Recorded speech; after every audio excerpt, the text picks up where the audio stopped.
All right, good evening, Planning Board members. Thank you for entertaining tonight.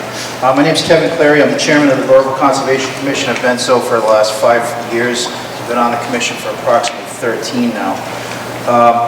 I'd like to bring some issues to your attention for your consideration to contain within your advisory opinion to the EFSB. On April 29th, I drafted a memo on behalf of the Conservation Commission to the board for your consideration. I'd like to just reiterate a couple of those items that were included in that memo and bring that to the attention of the applicant for your consideration to draft in the advisory. The project's fragmented into many different parts. There's a lot of different spurs of this project. Each one is integral to the overall success of the plan. They've fragmented out the power line extension, which to me seems, it's very inappropriate. It crosses 3 different sets of rivers in order to accomplish their goal of setting up shop in town. Without it, the power plant's meaningless. It doesn't exist without that power line extension for 6 miles across our town. In order to do so, they have to cross the Clary River, they have to cross the Roundtop River, they have to cross the Chuckle Brook. Those are all pretty major rivers that contribute into the Clary River. In doing so, it's a little deceitful to see that lack of accountability on their behalf to include that in their project. They've just rolled that off and shrugged that responsibility on the National Grid.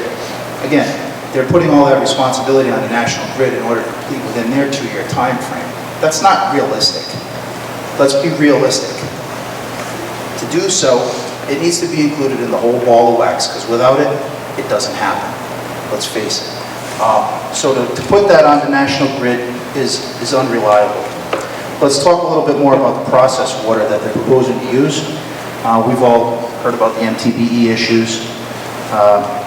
We need to add to that they need to be proposing another alternate means of water supply. Because if the tests that PAR Engineer, they included in one of the data set requests to the EFSB, just a draft plan from PAR Engineering, who they've requested provide a water review of the Pascoag well, drawdown analyses, cones of influence curves, and to create all that data sets for them. But there's a lot of missing data and a lot of missing charts and supplements that are in that draft report. If anybody's even seen it, their proposals are incomplete.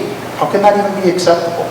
They have it as draft, but there's no detail as to how the methodology in which they're going to approach in order to accomplish those tasks of monitoring that well. I think that was in the 12th or 13th data set request. So that's incomplete. That needs to be rendered to the EFSB as such. And an alternate means of water supply. The well shuts down, the well doesn't work, can't meet their demand.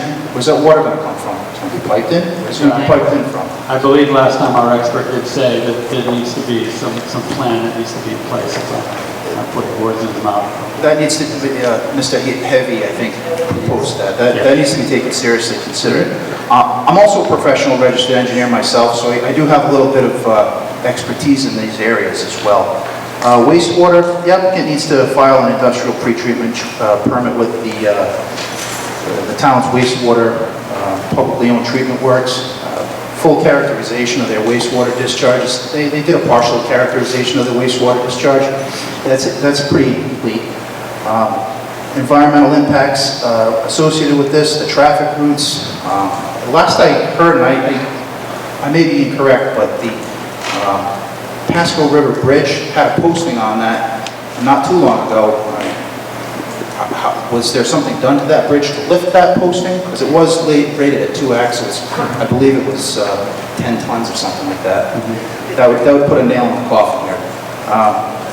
It was 15 tons, 2 axles. So there used to be weight restrictions. I don't know if those have been relieved. Another thing I would ask that the traffic expert on their end include, or make sure it's included within the traffic study. I know they have all their fuel delivery trucks going up to the site with respect to oil deliveries for the diesel fuel, but also are they including the hydrogen trailers that are going to be coming to and from the site on a weekly basis? Are they going to be including the carbon trucks that are going to be leaving the Pascoag Utility District on a daily basis? And are they going to be including the, let's not forget about the ammonia. I can't forget about that either. I don't see that those are tallied up in the traffic reports, as the counts may lie. And one last thing I would like to just kind of summarize here, I'll keep this brief, is the call for an action to order an EIS. Who does that responsibility lie with? Who gets to call that action? Because it's warranted in this case. If you take all the little fragments of this project, roll them up in a ball of wax, they meet the merits for an environmental impact study. The National Environmental Policy.